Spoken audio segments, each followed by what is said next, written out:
기도하고 강의 시작하도록 하겠습니다. 사랑이 많으신 하나님 아버지 감사합니다. 사순절을 보내고 부활절을 맞이하고 또 하나님 말씀을 가까이 할 수 있게 하심에 감사드립니다. 하나님, 우리가 마음을 다하고 뜻을 다하고 힘을 다하여 하나님께 가까이 나아갈 수 있게 도와주시고 하나님을 알아가기 위해 힘쓸 수 있게 도와주시옵소서. 무엇보다도 겸손하게 될 줄 믿사오며 예수 그리스도 이름으로 기도합니다. 아멘. 네, 사순절 잘 보내시고 이제 부활절까지 기쁜 부활절 맞이했고요. 네, 다시 이제 시편 19편부터 이어서 강의 진행하도록 하겠습니다. 제가 시편에 대한 좀 부담감이 살짝 있었거든요, 사실. 왜냐면은 어떠한 스토리가 큰 흐름이 있는 것도 아니고, 그래서 이 내용 파악이나 이런 게 참 어렵겠다라는 저의, 그래서 선뜻 욥기처럼 선뜻 이렇게 내용 측면으로 들어가서 강의하는 것은 또 이번이 처음이거든요. 저에게도 큰 도전인데 19편부터 42편까지를 혼자 묵상하면서 준비하니까 이게 10문제로는 부족한 거예요. 너무 하고 싶은 말도 많고 중요한 메시지들이 참 시란 게 원래 언어가 함축적인 언어잖아요. 그러다 보니까 이 성경의 가르침을 엄청 함축적으로 해서 방대한 내용을 설명하니까 이게 묵상하면 묵상할수록 나눌 이야기들이 많구나 해가지고 강의를 굉장히 기쁘게 퀴즈도 재밌게 냈고 또 어렵지 않죠. 왜냐하면 구절에서 가로 열기해서 어렵지 않고 푸시는 분도 부담 없고 강의하는 저도 너무 행복한 그런 시편 강의가 될 것 같은데요. 1번 문제부터 한번 보겠습니다. 땡땡이 하나님의 영광을 선포하고 궁창이 그의 손으로 하신 일을 나타내는도다. 아멘. 정답은 뭐죠? 정답은 하늘입니다. 혹시 그 구약시대 때 이스라엘 사람들이 하나님을 만나면, 하나님을 직접 마주하면 어떻게 되는지 혹시 알고 계십니까? 죽습니다. 왜냐하면 거룩하신 하나님께서 거룩하지 않은 사람들을 이렇게 마주댔을 때는 그 하나님의 거룩한 돌격성이 그 사람의 죄로 말미암아 죽게 되는 거예요. 그래서 죄의 삭은 사망이다, 이런 구절도 있죠. 그래서 모세도 그렇고 여호수아도 그렇고 여호와의 군대 장관 여호와 하나님을 마주댔을 때 두려워서 신을 벗고 엎드리게 되는 그런 모습이 나타나는 거예요. 그럼 우리는 하나님을 어떻게 아냐 이거죠. 하나님을 만나면 죽는데 죽은 사람이 이제 증거해 줄 수는 없잖아요. 하나님께서 하나님 스스로를 어떻게 드러내시느냐? 첫 번째가 오늘 정답입니다. 하늘이 하나님의 영광을 선포하고 궁창이 그의 손으로 하신 일을 나타낸도다. 자연에 하나님을 계시하시는 거예요. 제가 예전에 인도를 여행 간 적이 있어요. 인도는 절대 기독교 국가가 아니잖아요. 그런데 그게 무슨 산맥이었더라? 큰 산, 그 다음에 어마어마한 자연 경관을 보면서 하나님이 이렇게 자연을 아름답게 만드셨구나 라고 하면서 문득 자연에 하나님을 계시한다는 게 이런 의미이겠구나라는 생각을 한 적이 있었어요. 그래서 사도 바울도 로마서에서 하나님을 잘 알고 있는 유대인들에게 그리고 헬라인들에게 그 두 집단이 모여있는 로마교회 편지를 쓰면서 먼저 헬라인들, 하나님을 모르는, 율법을 모르는 헬라인들을 책망할 때 너희들이 율법이 없다고 해서 하나님을 모른다고 하는 건 말이 안 된다. 또 율법은 죄를 깨닫게 하는데 율법이 없었기 때문에 우리가 그동안에 죄를 지은 것이 아니다 라고 주장할 수 있는데 그렇지 않다. 하나님께서 이미 하나님의 능력과 신성을 저 자연 만물에 보여줬기 때문에 너희가 핑계할 수 없다고 이야기해요. 아마 시편 19편에 나타난 이거죠. 자연 만물에 이미 하나님을 드러내셨다. 그리고 19편 말씀을 잘 묵상하신 분들, 퀴즈를 푸시고 묵상하신 분들 한 중반부쯤에 가면은 하나님께서 자신을 계시하는 방법을 또한 알려주시는데 뭐냐? 율법을 통하여, 하나님의 말씀을 통하여 우리에게 하나님을 드러내신다는 거죠. 그게 뭐죠? 우리가 가지고 있는 성경, 오늘날 우리의 성경이에요.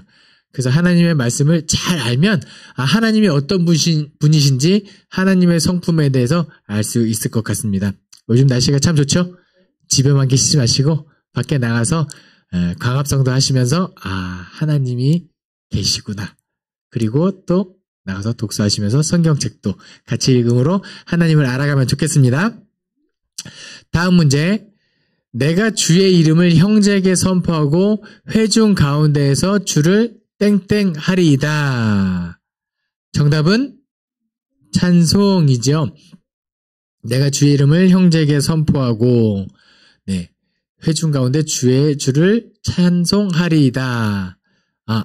선포 정답이 선포가 아니라 찬송하리이다죠. 네네.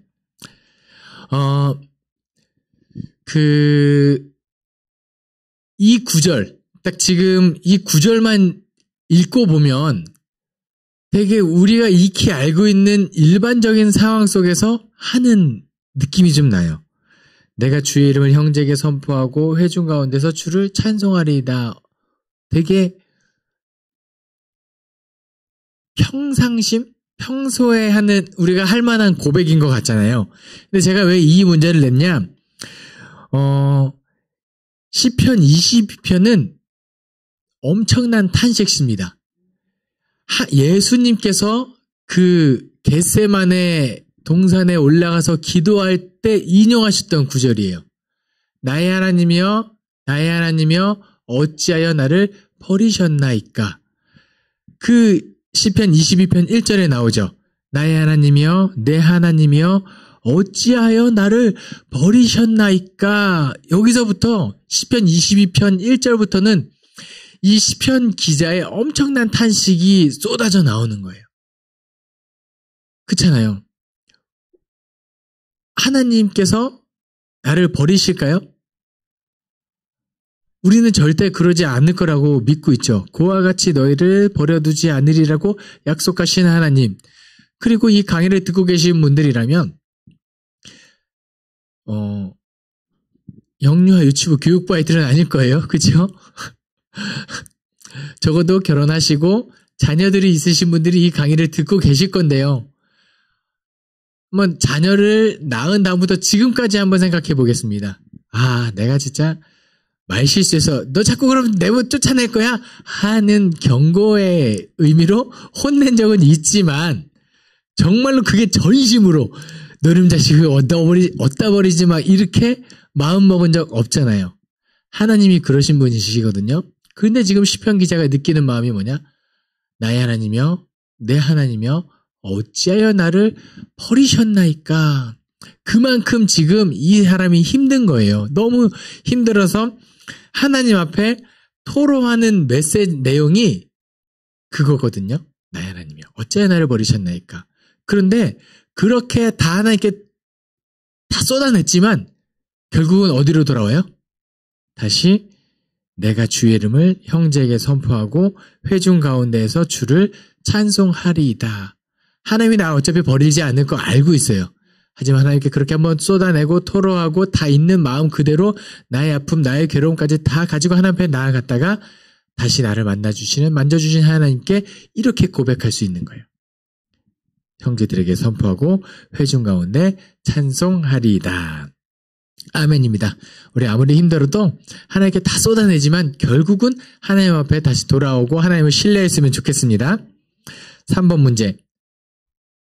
여호와는 나의 땡땡이시니 내게 부족함이 없으리로다. 예, 오랜만에 성경 보지 않고 풀 수 있는 문제가 나왔죠. 그래서 제가 시편 23편 그냥 진행할 거였는데 정답은 뭐죠? 목자시니 내게 부족함이 없으리로다. 여호와는 내게 목자시니 내게 부족함이 없으리로다. 너무 우리가 익히 알고 있는 시편에 가장 많은 사람들이 좋아하는, 어쩌면 성경 책 중에 많은 사람들이 제일 좋아하는 구절이 이 시편 23편 1절이 아닌가 싶어요. 근데 목자의 심상, 왜 여기서 목자가 나왔을까요? 목자라는, 굳이 여호와는 나의 주인이시니, 여호와는 나의 반석이시니, 여호와는 나의 형이시니, 이렇게 다양한 측면의 구절들이 나올 수 있는데 왜 이 시편 기자가 목자라고 이야기했을까요? 네, 우리가 양이기 때문에. 첫 번째는요, 그 당시 이스라엘 사람들의 삶은요, 유목 생활을 해요. 양치는 게 주 업이었어요. 그러니까 하나님은요, 나의 삶과 동떨어지신 분이 아니라 나의 삶에 밀접하게 계신 거예요. 만약에 어부다, 여호와는 나의 등대이시니, 이렇게 고백해도 되겠죠. 나의 삶과 밀접하게. 저는 목사니까 여호와는 나의 저는 뭐라고 해요? 여호와는 나의 말씀이시니. 사업하시는 분들이라면 여호와는 나의 지혜이시니. 이렇게 해서 하나님이 나의 삶과 동떨어지시는 분이 아니라 나의 삶의 자리에서 밀접한 분임을 이야기하고 있는 거예요. 첫 번째로. 두 번째는 뭐냐면, 목자는요, 절대 양들을 포기하지 않습니다. 무책임하게 내버려 두지 않고 자기 생명을 다해서 끝까지 책임지는 이미지가 목자예요. 그래서 이 시편 기자가 하나님이 어떤 분이신가라고 인간의 언어로 다 표현할 수 없지만 그의 최선을 다해서 표현한 게 목자라는 단어라는 거죠. 하나님께서 나를 포기하지 않으시는 분, 나의 삶과 밀접하게 함께 하시는 분, 여호와는 나의 목자시니 네, 내게 부족함이 없으리로다. 4번 문제입니다.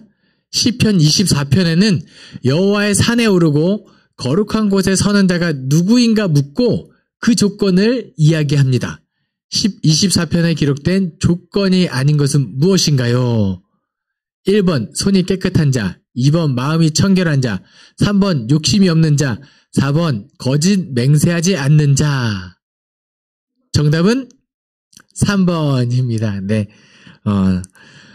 다 맞는 말일 거예요. 그런데 이제 24편에 기록된 조건이 아닌 거니까 욕심이 있어도 되는구나 이렇게 생각하시면 절대 안 되겠죠. 예. 욕심이 없는 자가 하나님께 나아가는 건 맞는데 이 문제를 내려고 시편 24편에 기록된 조건이었어요.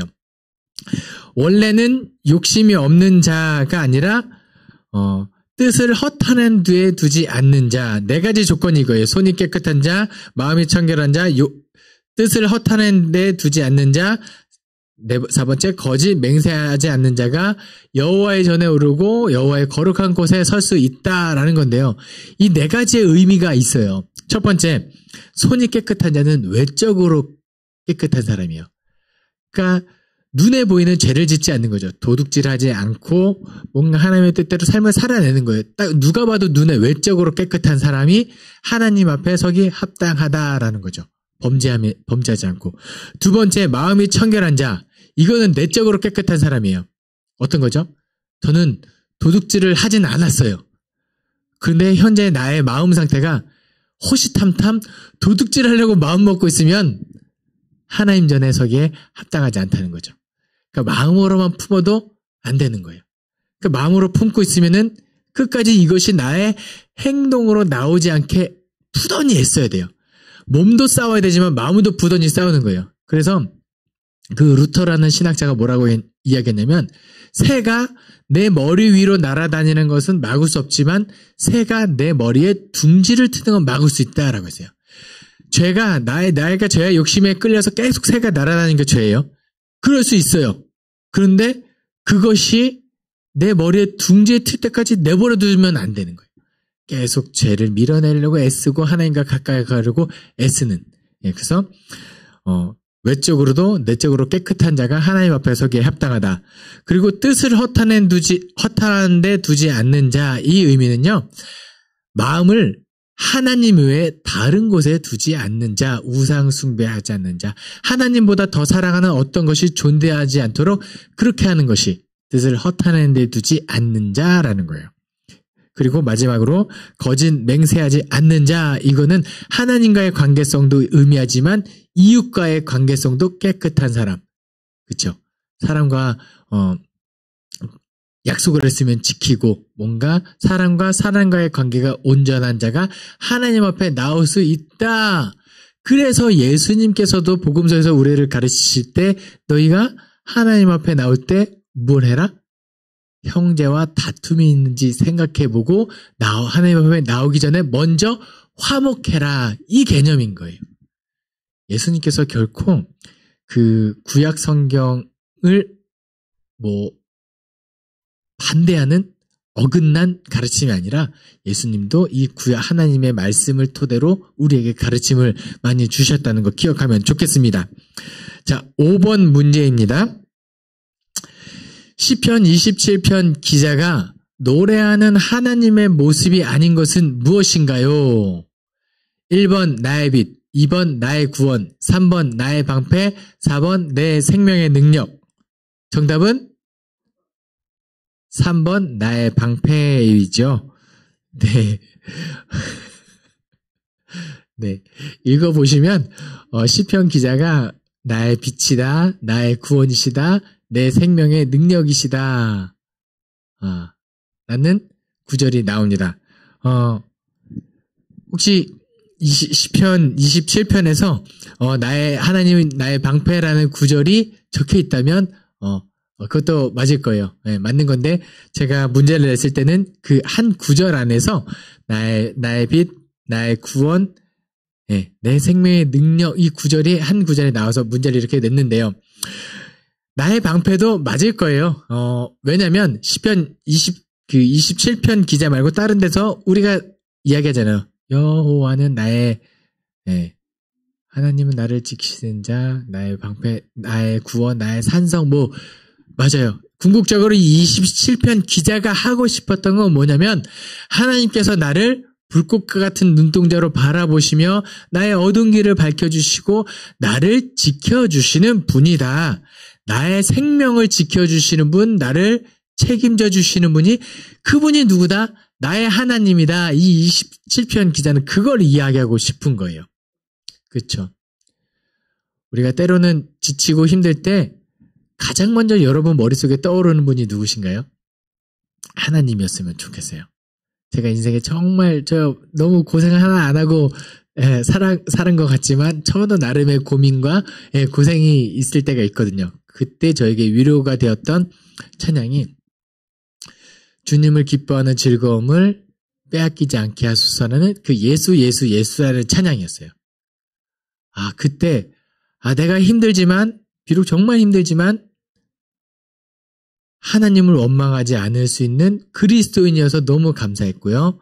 그리고 정말로 그 지치고 힘든 상황 속에서도 그 기쁨을 빼앗기지 않고 싶어하는 그 욕구가 남아있으면 하나님께 감사하고 하나님 내가 지금 힘들지만 잘 견디고 다시 한번 온전히 주님 앞에 나아갈 수 있게 해주십시오. 하나님은 나의 빛이시고 나의 구원이시고 나의 방패도 되시고 내 생명의 능력이십니다. 우리가 인생의 고난 속에서 그렇게 고백할 수 있는 저와 여러분 되었으면 좋겠습니다. 6번 문제. 허물의 사함을 받고 자신의 죄가 가려진 자는 땡이 있도다. 정답은 복이 있도다라는 거죠. 허물의 사함을 받고 죄가 가려진 자는 복이 있도다. 예. 여기서 핵심은요. 복이 맞죠. 근데 무엇이 복이다라는 거예요. 어떤 게 복인 거죠? 우리에게 인간에게 가장 큰 복은 뭐냐면 구원의 복인 거예요. 그래서 그럼 무엇이 구원이냐라는 거죠. 허물의 사함을 받고 죄가 가려진 거예요. 죄가 없어진 게 아니라 죄가 가려진 상태. 하나님께서 우리를 어떻게 구원하시느냐? 우리 출애굽기 12장 6월절로 한번 가볼게요. 하나님께서 애굽과 이스라엘의 모든 장자를 치실 때 누구를 넘어가 주셨죠? 어린 양의 피를 문설주와 임방에 바른 집은 하나님의 말씀을 순종한 사람들을 그들의 죄가 있지만 죽을 수밖에 없지만 어떻게 된 거예요? 그냥 넘어가 준 거예요. 패스오버. 패스오버는요. 이렇게 1번, 2번, 3번 있다고 가정하면 1번을 봅니다. 그 다음 차례는 뭐죠? 2번을 보는데 2번을 건너가고 3번을 보는 거예요. 1번도 죄인이고 2번도 죄인이고 3번은 죄지만 2번은 모른 척하고 건너가죠. 죄가 가려진 거예요. 어떻게 해요? 어린 양의 피로. 지금 오늘날에는 6월절 어린 양 되시는 예수 그리스도의 보혈로 우리 죄를 가려주시는 거예요. 넘어가 주시는 게 복이라는 거예요.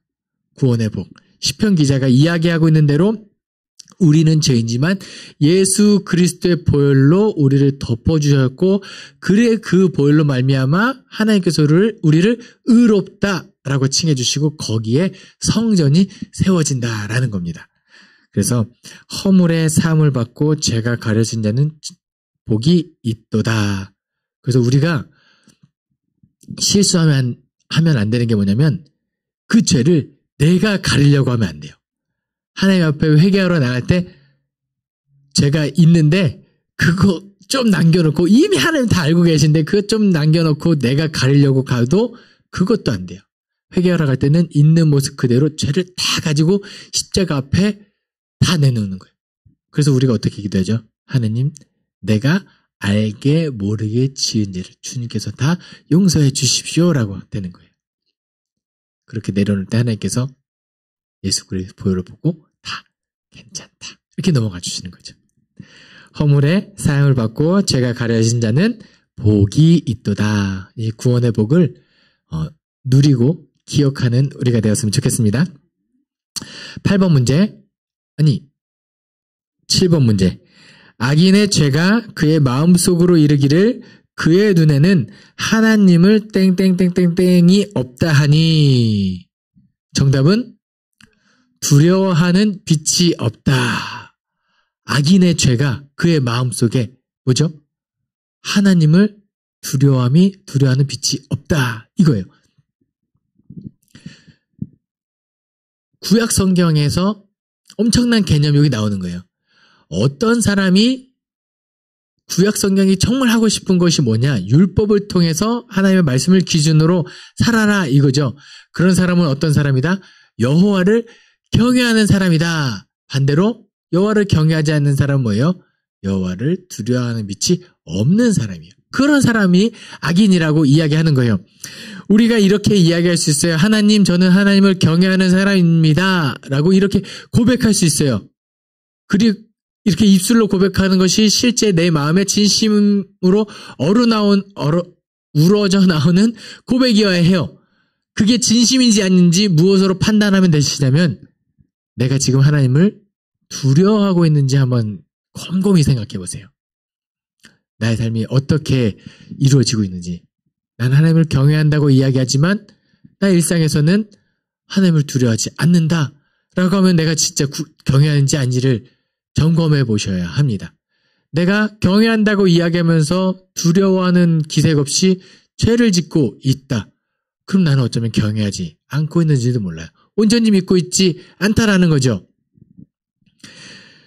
악인의 죄가 그의 마음속에 이르기를 그의 눈에는 하나님을 두려워하는 빛이 없어요. 하나님을 두려워하지 않으니까 마음대로 행동하게 되는 거죠. 컨닝도 하고 이웃을 미워하고 사랑이 없어도 아무 거리낌 없고. 왜 우리가 죄를 짓냐면요. 하나님께서 어차피 용서하시겠지. 하나님 맞아요. 원리는 맞아요. 하나님은 용서하시는 분은 맞는데 하나님께서 어차피 용서하시겠지라는 인식을 가지고 하나님을 두려워하지 않는다라고 한다면 우리는 하나님을 이용하고 있는 거예요. 그러면 안 된다는 거죠. 여호와를 하나님을 두려워하는 빛이 우리 눈에 있으면 좋겠어요. 그런데요. 하나님을 두려워하는 마음이 있잖아요. 그 사람의 눈빛은 어떤지 아세요? 얼마나 맑고 깨끗한지 이루 말할 수 없습니다. 그냥 맨날 공포에 질려가지고 이러고 있는 게 아니라 하나님을 두려워하는 사람의 마음은 너무 편해서 행복해요. 한번 살아보세요. 예, 정말 이 세상에 이것도 무섭고 저것도 무섭고 막 전전긍긍하는 것보다 하나님 한 분만 두려워하면서 살면 다른 것들은 아무 문제가 아니에요. 예, 그렇게 된다라는 거예요. 한번 두려워해 보세요. 예, 너무 무서워서 막 치가 떨려도 행복합니다. 네. 8번 문제입니다. 그때 내가 말하기를 내가 왔나이다. 나를 가리켜 기록한 것이 땡땡에 있나이다. 정답은 뭐죠? 두루마리 책에 있나이다. 네, 그때 내가 말하기를 내가 왔나이다. 나를 가리켜 기록한 것이 두루마리 책에 있나이다. 정답은 두루마리 책인데 두루마리 책이라고 쓰고 율법이라고 읽으셔도 좋겠습니다. 또는 하나님의 마음에 하나님의 생명책 이렇게 다 해도 무관할 것 같아요. 그런데 이 구절 시편 40편 7절에 나오는 구절이거든요. 그런데 그때로 시작하죠. 7절이. 그럼 그때는 언제인가요? 6절에 이렇게 기록되어 있습니다. 주께서 내 귀를 통하여 내게 들려주시기를 제사와 예물을 기뻐하지 아니하시며 번제와 속죄제를 요구하지 아니하신다 하신지라. 이거예요. 하나님께서 이 말씀을 하실 때 내가 제사와 예물을 기뻐하지 아니하고 번제와 속죄제를 요구하지 않는다. 하나님께서 원하시는 것은 무엇이다? 당신, 나는 너를 원한다 이거예요. 그래서 내가 그때 말하기를 내가 왔나이다. 내가 나 자신이 하나님께 드려지는 거룩한 산 제사가 되는 거예요. 하나님께서는요, 그냥 하나님 저 바빠요. 계좌이체 할게요. 이거 아니에요. 물론 용돈 보내드리면 싫어하는 분들은 없습니다. 부모님들 다 용돈 보내주시는 거 30만 원보다 50만 원 더 좋아할 거예요. 그런데 평생 눈에 보이지 않고 돈만 보내면 그 부모님 마음에 기쁨이 없을 거예요. 누구라도 자녀가 보고 싶고 아들이 보고 싶고 손주가 보고 싶고 때로는 나 돈 안 보내도 되니까 그냥 한번 내려와. 이게 부모님의 마음일 수 있다라는 거죠. 하나님의 마음이 그래요. 좋은 재물, 좋은 제사, 속죄제, 양, 많은 양의 헌금 하나님께 드릴 수 있어요. 드리면 좋죠. 나의 여건이 되고 능력이 되면 하나님께 드리면 되는데 마음은 딴 데 가 있고 나는 하나님 앞에 나오지 않으면 하나님께서 그거 원치 않는다. 내가 원하는 건 무엇이다? 너. It's you. 당신을 원하고 계시네. 우리를 원하고 계시네. 그러니까 우리가 하나님 앞에 나아가는 거죠. 그것이 어디 나온다? 율법에 기록되어 있다. 하나님의 뜻이라는 거예요. 하나님의 마음을, 하나님의 그 마음을 기록한 책이 성경이라고 한다면 하나님의 기록하신 뜻대로 내가 왔나이다. 그리고 율법에 내가 하나님의 말씀에 복종하겠습니다라는 의미까지 이 구절에 담겨 있는 거예요. 감동적이죠, 되게. 하나님께서 무엇을 원하시는지, 그래. 하나님께 내가 나아가야지.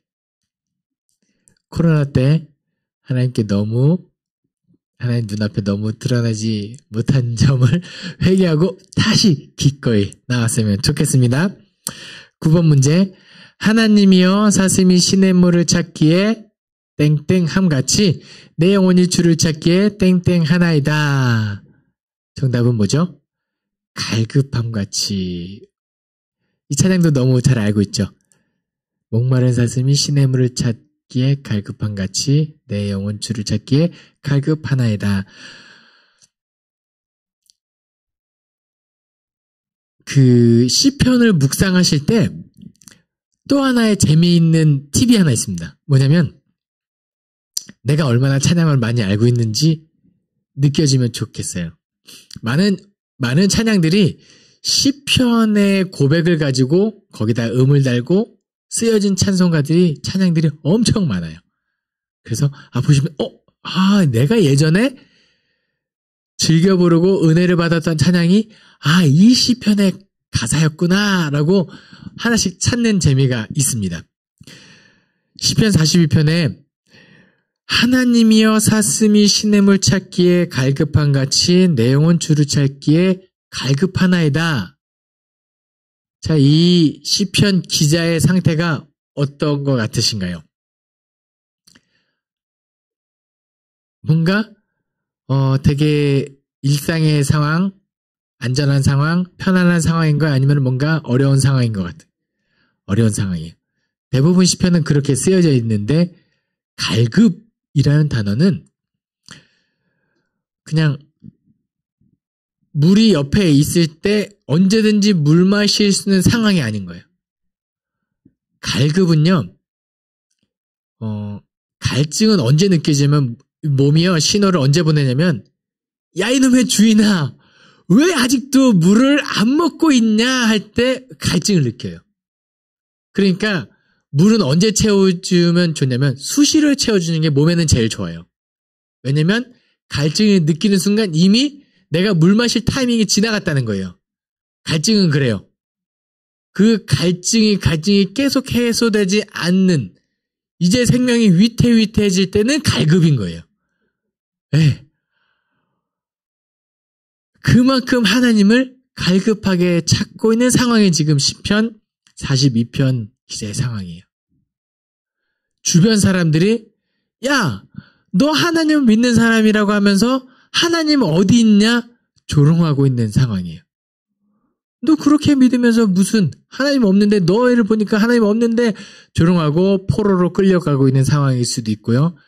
너무나도 이 심적으로 지친 상황 속에서 이 시편 42편 기자가 하나님이여 사슴이 시냇물 찾기에 내가 갈급하나이다.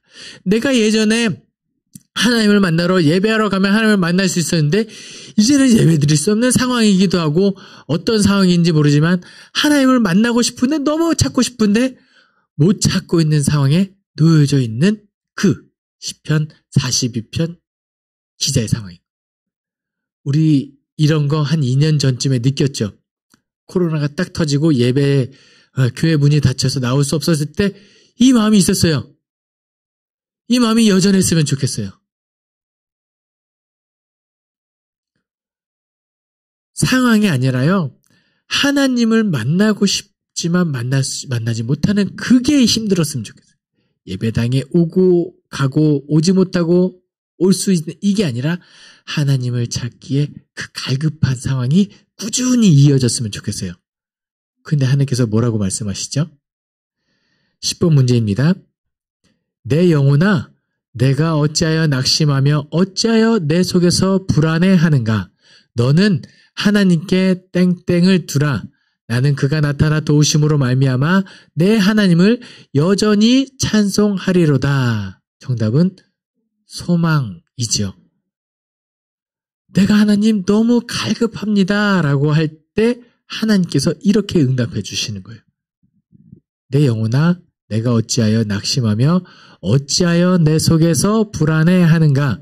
너는 하나님께 소망을 두라.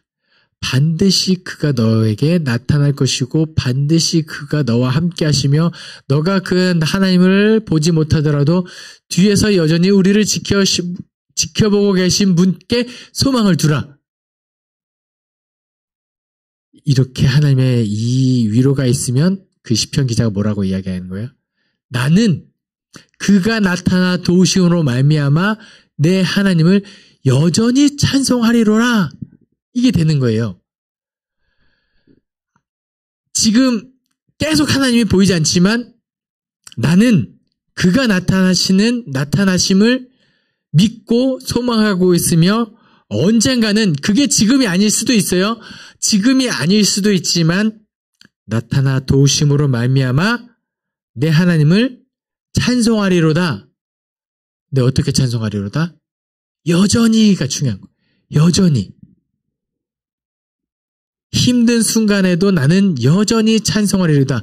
여전히 찬송한다는 갑자기 지금 찬송하는 게 아니라 어제도 찬송했고 그제도 찬송했고 과거에 계속해서 찬송하는 거예요.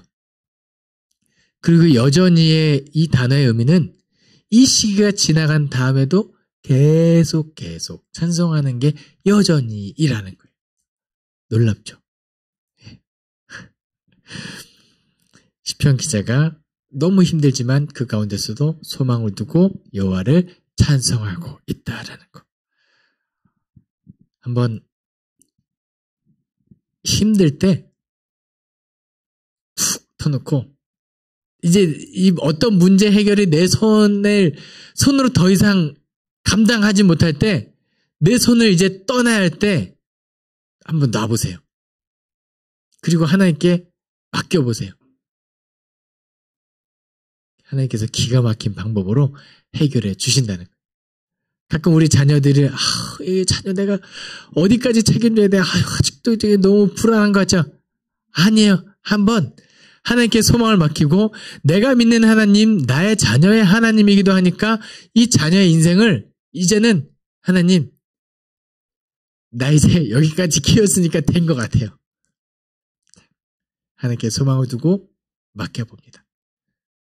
그럼 이제 자녀는 부모의 손을 떠나 독립하고 자신의 신앙을 가지고 자녀가 하나님께 소망을 두고 살아가면